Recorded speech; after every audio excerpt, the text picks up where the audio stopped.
Welcome to Taking Stock for the week ending the 4th of June 2021, where today I'm joined by Tim Lincoln, our Chief Investment Officer, and Jacob Simonson, our Equities Analyst, to stream to you all things share market. Welcome to you both.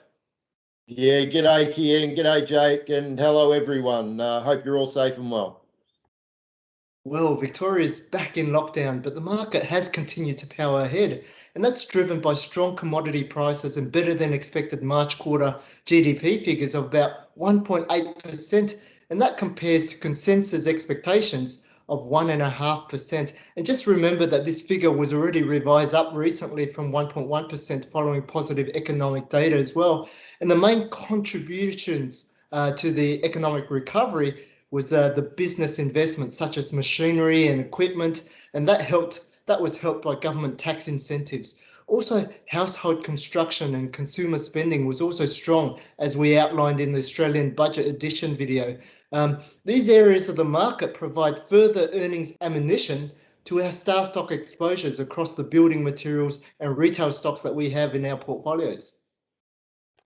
Yeah, and we can't become too complacent, can we, Kien? Because there's still a lot going on out there in the world. And, the economic recovery could continue to slow because of closed international borders and the slower than expected vaccine rollout, state lockdowns that we're in right now in Victoria, and global supply chain constraints. So it's really important that we acknowledge and understand that the current market is highly speculative, and we'll get into our performance figures in a moment that really show that, everything's rising at the moment, everything, and we're getting these ridiculous returns in this highly speculative environment where poor companies with really poor financial health, distressed ratings, they may not even survive the next 2 or 3 years, are also going up. So it's a real wave of prosperity being created in the market, but I believe it's simply not sustainable. We've got companies like Ardent Leisure, who's been through, unfortunately, so much over the last few years. They're rising. PointsBet, corporate travel, their business models have got a long way to go before they're into full profitability like they once were, but their prices are rising. And Sezzle, look up those companies in Stock Doctor: Ardent Leisure, ALG, PointsBet, PBH, corporate travel, CTD, and Sezzle, SZL. And they're really good case studies to see just where the fundamentals for those companies are and what their share price is doing at the moment, which I believe is just crazy and ridiculous and a good indication of this speculation. So it's really easy at the moment to make gains in everything. But what's really important is to understand that reality will come back one day. Things will normalise. And I'd way prefer to have my head on the pillow at night, Jake and Kien, knowing that my portfolio is rock solid and safe, loaded with financially healthy companies that are profitable and expected to grow into the future or continue to pay sustainable dividends in the future, rather than playing in this very uncertain speculative end of the market. Yeah, that's right, Tim. With this V-shaped recovery, you want to now focus on the quality companies that can continue to generate the returns that you need. Yep. And we've been talking about this severe rotation away from growth towards value for some time. But as mentioned last week, at this stage of the market cycle, we believe the investment case now between growth and value is now more evenly balanced. And this can be seen with the chart on the screen, which shows the ratio between Australian value stocks versus growth stocks. And when the line rises, value is outperforming growth and vice versa. Now, over the last quarter, we've seen this line consolidate, and that's reflecting our belief of a more balanced market between growth and value. And turning our attention to our star stock performance, the more balanced environment between growth and value styles has led to a recovery of our star growth stocks, with the portfolio outperforming the market for the month by 50 basis points and 4.7% over the quarter. Our star income stocks have also outperformed the market over the last 3 months, supported by strong performances across the retailers, financials including banks, and the REITs. Unfortunately, the borderline star growth stock portfolio experienced a number of setbacks from the likes of Monadelphous, which we alluded to last week, Regis Resources, St Barbara, Infomedia, Nanosonics, and Fisher & Paykel. Yeah, thanks, Jake. And it's been really interesting to see what's happened with the borderlines over the course of the year. And great to see the star growth stocks and star income stocks really do well relative to the market in this crazy environment where everything's going up. So it's really, really hard to outperform when this herd mentality exists. But yeah, as I said, great to see that the star income stocks and star growth stocks are certainly up there, even though underperforming. But the borderline star growth stocks have severely underperformed with only 8% return for the year because of some of those names you've just mentioned. And we can throw in there Clover and Ecofiber and more recently Magellan and Monadelphous. But you know, there is very much a tech theme to those stocks. So we know tech's been unloved in the last 12 months, which again makes no sense to me because they are the future. They're all pretty good businesses and certainly stack up in Stock Doctor. So it is just this crazy market that's contributing to that 8%. But any other year we'd be happy, reasonably happy with 8% return relative to where cash rates are. But it's just another indication of where we're at. I haven't spoken about, or we haven't spoken about for a while, our tech indicators and the wonderful results that they're actually producing, especially over the last 12 months too. So with SDMAX and SD30TSR, they're the two tech indicators I'm focusing on.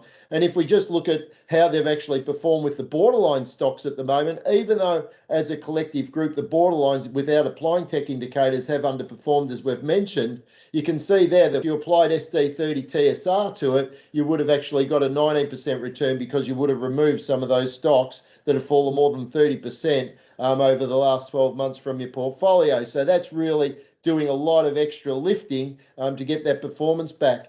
And even SDMAX, its results on paper don't look the raw performances delivering anywhere near the levels of the market or our other star stocks, but it's actually doing its job because anyone who uses SDMAX is a highly trend sensitive investor. And this last 12 months have introduced so much uncertainty for you know the market environment and the market going forward. So much we're still not sure what could happen globally and where global economics might be in the next 2 years or so. So anyone who's in preservation stage or deep in retirement and capital preservation is critical, they may be using SDMAX, which is a wonderful indicator. Now, you can see there on the screen, SDMAX has actually produced over the last year for star growth stocks 29%, 7% for borderlines, and 18% for star income stocks.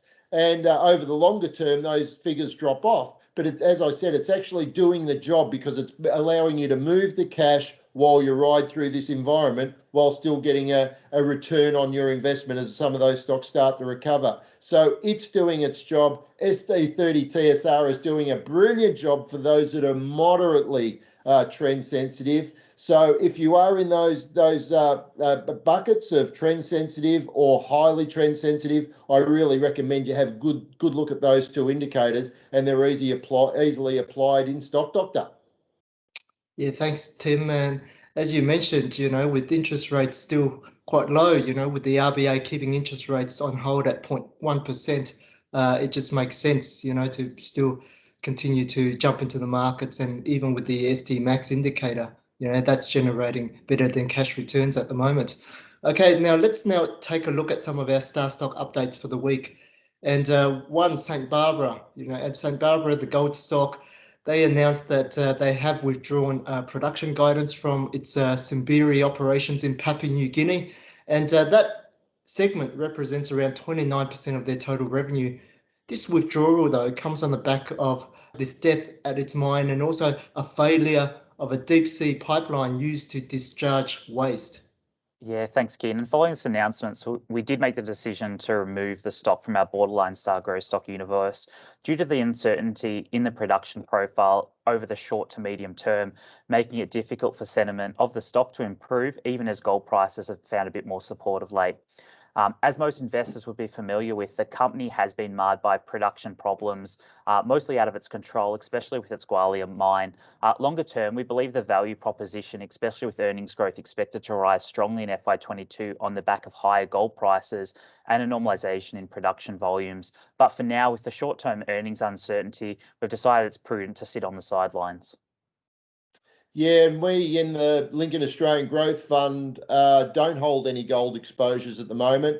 From the Star Growth Stock universe, we could be considering Evolution, Northern Star, and Newcrest. But we decided to sit on the sidelines with gold. But we've noticed that all of those three names are now nearing that re-entry point on SD30TSR, which is something we don't employ with absolute discipline in our funds, but I do note that they're nearing that entry point. So that might be the trigger for us to start to consider them again. Yeah, thanks, Tim.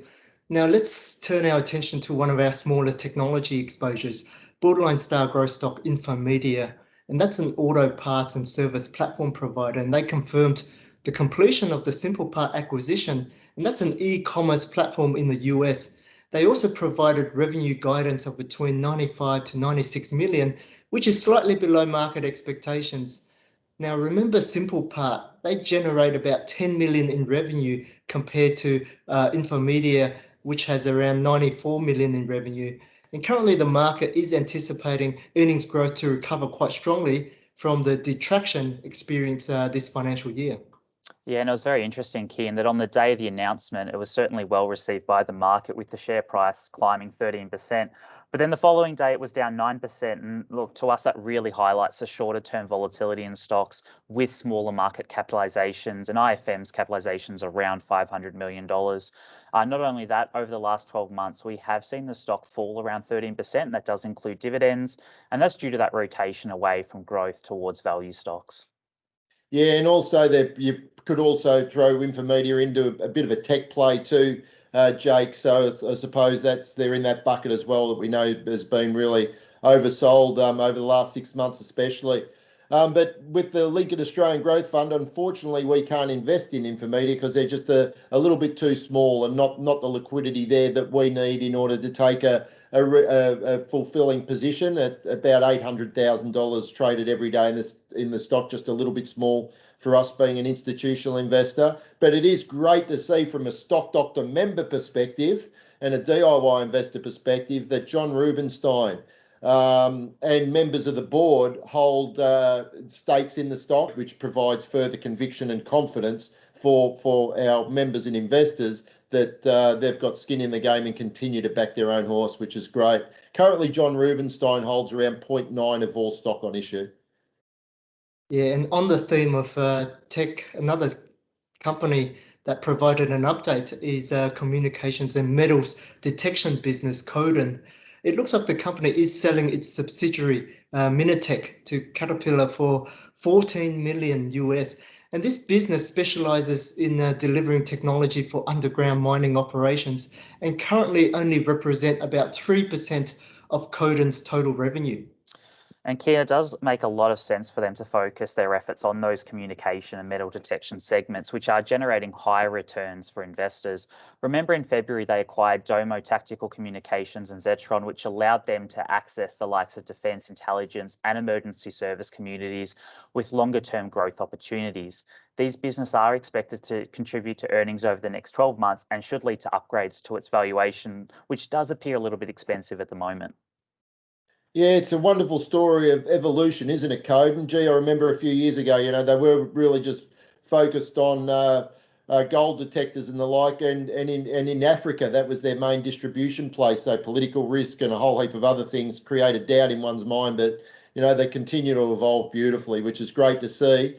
And it is a stock that we do hold in the Lincoln Australian Growth Fund, and proudly so. And it's good to see CEO McGurk. He's got a modest holding in the stock, around 0.4% of all stock on issue, but good to see that there is that skin in the game. Like to see perhaps a little bit more, but that's okay. And he doesn't appear to be overpaid either relative to the return he has generated to shareholders. So modest remuneration there and creating wealth for shareholders is another thing under Golden Rule 7 that we love to see. And we continue to hold a stake, as I said before, in the Lincoln Australian Growth Fund, with all of those metrics going forward looking terrific. And we're not too concerned about the premium that they're trading at the valuation because of the growth expectations over the next 2 years. And you know what I always say, we're always got to be prepared to pay a premium for quality. Thanks for that, Tim. Now, turning our attention to the corporate calendar, there are no Star Stock events scheduled for next week, although I would like to remind investors that REITs do tend to go ex-dividend towards the end of this month. And for trend-sensitive investors, the stocks that turned bearish on the SDMAX this week included ANZ, APA Group, GUD Holdings, and Monadelphous Group Limited.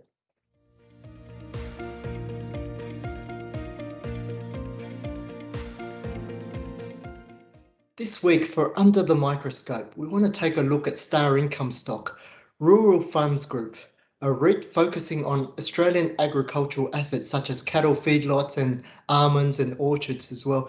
For those who may not be aware, there was an IT hack on JBS, which is the world's largest meat and food processing company. This resulted in a temporary closure of its processing facilities across the United States and Australia. And to put this into perspective, JBS activities make up roughly a quarter of Australians' red meat processing. Now, some of our members may recall that Rural Funds acquired cattle assets from JBS in 2018.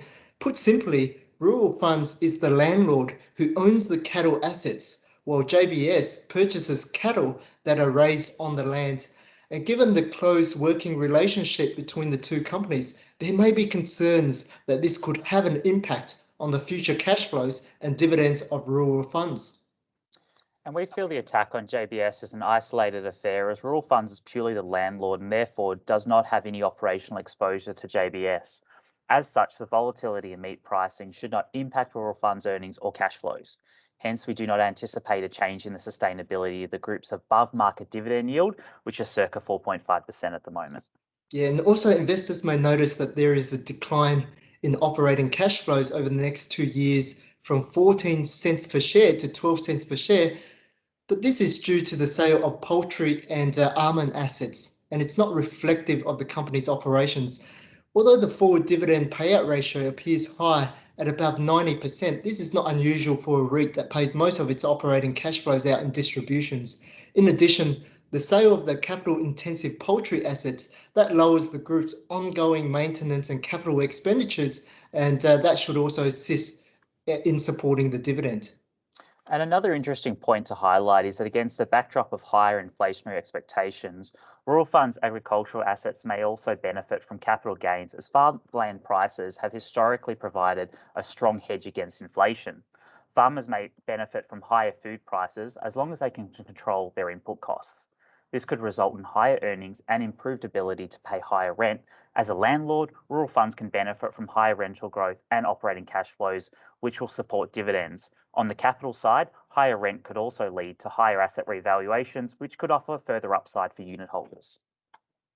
Yeah, great business model, Jacob. Loved Rural Funds for a long, long time now, and they hold a really prominent place in the Lincoln Australian Income Fund for good reasons, because of their quality and the sustainable yield that they pay. And they've certainly got a bit of a moat around their business in this current environment relative to other real estate investment trusts like some of your more property related investment trusts, because of their agricultural assets. So they've got that beautiful moat, so a lot more resilient business model in this COVID-19 environment.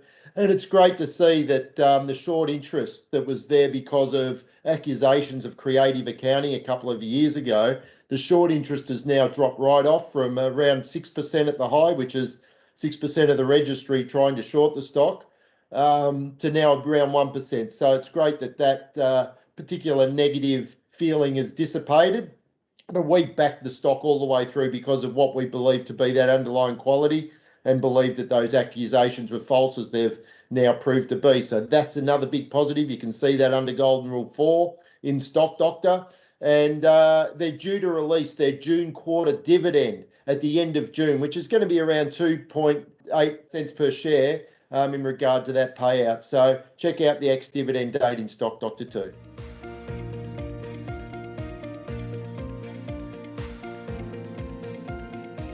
On the back of our analysis of Rural Funds, many of our income investors would be interested in understanding how we assess the sustainability of dividends. In other words, what screens do we use to separate yield traps from those with sustainable dividends?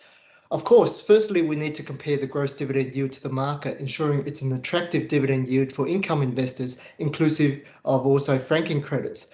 Financial health is also important because having a strong balance sheet, especially across those liquidity assets ratios like cash balance to total liabilities and quick assets to current assets, ensures the capital is sufficient to provide support for those dividends. The next thing to remember is that dividends are paid out in cash. So the analysis of the cash flow statements is much more useful when you're assessing whether the dividend payout will continue. For industrial and resources companies, we look at free cash flow and the margin this value has over dividend payments. Free cash flow is operating cash flow less capital investments used to fund growth. It is the cash that is available after all expenses and investments are paid out. If free cash flow is below distributions, it is important to understand why. For instance, was there an abnormal investment made this year which can lead to improved cash flows later on? And does that company have enough cash on the balance sheet to ride out this cash flow void? Yeah, and for REITs, utilities, and infrastructure stocks, it's better to use operating cash flow because the capital intensity of these businesses mean that there'll be very high investments, maintenance, which can often lead to negative free cash flow. Sometimes utilities refer to standalone cash flow, which is not readily available in the financial statements. So these companies tend to have higher debt levels, but there's more certainty with their cash flows, and that allows dividends to be more secure. Hence, the payout ratio for these companies tend to be close to 100%. Within the financial sectors, we have to resort to earnings instead of cash flow because cash flows do not only represent cash from operations, but also from customers' accounts, such as deposit and loans. These tend to be liabilities and should not be included in the analysis of whether the dividend is sustainable. And Jake, other factors we look at including the trend in the payout ratio over time, earnings and dividend growth expectations, the volatility of historical dividend payments, and whether the dividend yield has been boosted by significant share price declines as well.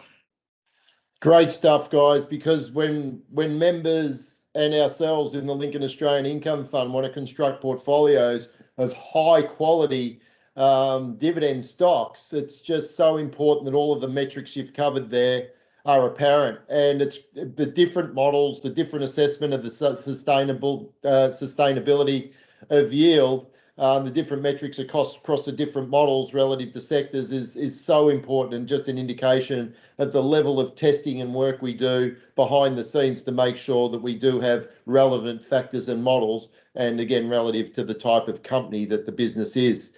So the most important thing is that I look for, and the team in the Lincoln managed funds business look for, is that stable payment over time, and often dividends per share is the best way to do that. And it's so easy to find this information in Stock Doctor under Golden Rule 2 to see that history of payments, to make sure that there's not too many troughs and peaks, that it's nice and stable over time. And also read the analyst comments and the strategic comments too, because our team of analysts, including Jake, really make sure that they assess the sustainability of that dividend from all angles. But if you have any questions in regard to how to interpret that for the sustainability of dividend from a star income stock, then by all means jump on the phone. Jake and his team would love to have a chat to you to explain it further. Yeah, thanks, Tim. Thanks for those valuable insights, and also, Jake, thanks for your contributions today. Yeah, no worries, Kien. And look, I'd love to give members a little bit of insight too right now, if I can just take up a little bit more time, into the wonderful testing that yourself, Matt, your teams, Matt's teams, and myself and our development team are doing in regard to the constant improvement of our Stock Doctor models. In particular, Golden Rule 2 and Golden Rule 3, where we're always on the mission to find improving factors that help us identify true high quality businesses that are going to remain quality into the future. And the work we're doing right now is significant. And the results that we're producing are enormously positive. So we're only a month or two away from rolling out these quite exciting changes to Stock Doctor. Now, what it might mean is a change to the constituents or the companies that make up our star stock portfolios. In particular, first release will be star growth stocks. So there won't be massive changes, but there could be some star stocks that come in, new ones, and some existing ones go out because they no longer meet the new and improved criteria. And also with borderlines, I'm now questioning deeply whether they will survive. No guarantees on that, but we should see some borderlines be promoted into the new star growth stock categories and some will drop out. So I just want to give all members a heads up that what's coming is amazing because of the results that we're producing, but there could be some change to the constituents or the companies that make up our star growth stock portfolios. Yeah, thanks, Tim. I'm looking forward to rolling out those new star stock portfolios pretty soon as well. Yeah, great work, Ian. Thanks. And now with the market hitting new highs and all the easy gains have been made, it's important to re-evaluate your portfolio and stick to high quality businesses that can weather the risks associated with these unplanned state lockdowns and inflationary cost pressures. Remember, those speculative investments are very high risk at the moment, so just be careful about them. Stay safe, everyone, and have a happy, healthy, and prosperous week.